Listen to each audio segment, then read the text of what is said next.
ಹಿಂದೆ ಬಿಜೆಪಿ 4,000 ಕೋಟಿ ಸಾಲವನ್ನ ಬಿಟ್ಟು ಹೋಗಿತ್ತು. ಕಾರ್ಮಿಕರ ಬೇಡಿಕೆಗಳನ್ನ ಬಾಕಿ ಇಟ್ಟಿದ್ರು. ನಮ್ಮ ಆಡಳಿತದಲ್ಲಿ ಬಿಜೆಪಿ ಮಾಡಿರುವ ಸಾಲವನ್ನ ತೀರಿಸ್ತಾ ಇದ್ದೇವೆ.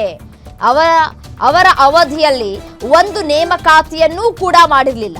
5,800 ಬಸ್ಗಳನ್ನ ತೆಗೆದುಕೊಂಡಿದ್ದೇವೆ.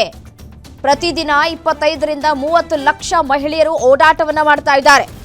ಮಹಿಳೆಯರ ಉಚಿತ ಪ್ರಯಾಣವನ್ನ ಬಿಜೆಪಿ ಸಹಿಸ್ತಾ ಇಲ್ಲ. ಶಕ್ತಿ ಯೋಜನೆಗೆ ಸಿಎಂ ಬಜೆಟ್ನಲ್ಲಿ ಹಣ ಕೂಡ ಕೊಟ್ಟಿದ್ದಾರೆ. ಬಿಜೆಪಿಯವರ ಬಂಡವಾಳವನ್ನ ಹೇಳಬೇಕಾಗತ್ತೆ ಅಂತ ಹೇಳಿ ಬಿಜೆಪಿ ವಿರುದ್ಧ ಸಚಿವ ರಾಮಲಿಂಗಾರೆಡ್ಡಿ ವಾಗ್ದಾಳಿಯನ್ನ ನಡೆಸಿದ್ದಾರೆ.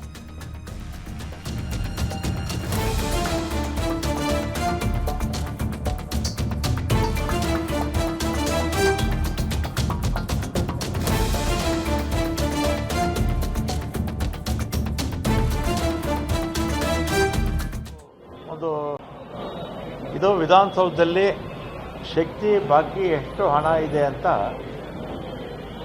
ಪ್ರಶ್ನೆ ಕೇಳಿದ್ರು. ಪ್ರಶ್ನೆ ಕೇಳಿದಾಗ 4,000 ಕೋಟಿ ಬಾಕಿ ಇದೆ ಅಂತ ಹೇಳಿದೆ. ಆಮೇಲೆ ಇದನ್ನು ನಾರಾಯಣಸ್ವಾಮಿಯವರು ಟ್ವೀಟು ಮಾಡಿದರು. ವಿಪಕ್ಷದ ನಾಯಕರು, ವಿಪಕ್ಷದ ನಾಯಕರ ಗಮನಕ್ಕೆ ತರೋದಕ್ಕೆ ಇಚ್ಛೆಪಡ್ತೀನಿ.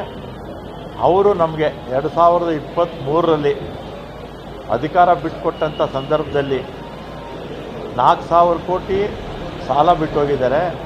ಅದ್ರ ಜೊತೆಗೆ ಈಗೇನು ನಮ್ಮ ನೌಕರರ ಸಂಘದವರು ಹೋರಾಟ ಮಾಡ್ತಾ ಇದ್ದಾರಲ್ಲ, ನಮಗೆ 1,700 ಕೋಟಿ 38 ತಿಂಗಳು ಕೊಡಬೇಕು ಅಂತ, ಅದು ಸೇರಿದ್ರೆ ಅವ್ರು ಕೊಟ್ಬಿಟ್ಟಿದ್ರೆ ಸಮಸ್ಯೆ ಇರ್ತಿರಲಿಲ್ಲ. ಅವ್ರು ಕೊಟ್ಟೋಗಿರಲಿಲ್ಲ.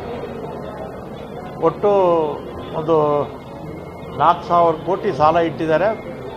ಪ್ಲಸ್ ಕಾರ್ಮಿಕರ ಬೇಡಿಕೆಗಳಿದೆಯಲ್ಲ, ಅದನ್ನು ಕೂಡ ಬಾಕಿ ಇಟ್ಟೋಗಿದ್ರು. ಆಮೇಲೆ ನಮ್ಮ ಸರ್ಕಾರ ಬಂದ ಮೇಲೆ ನಾವು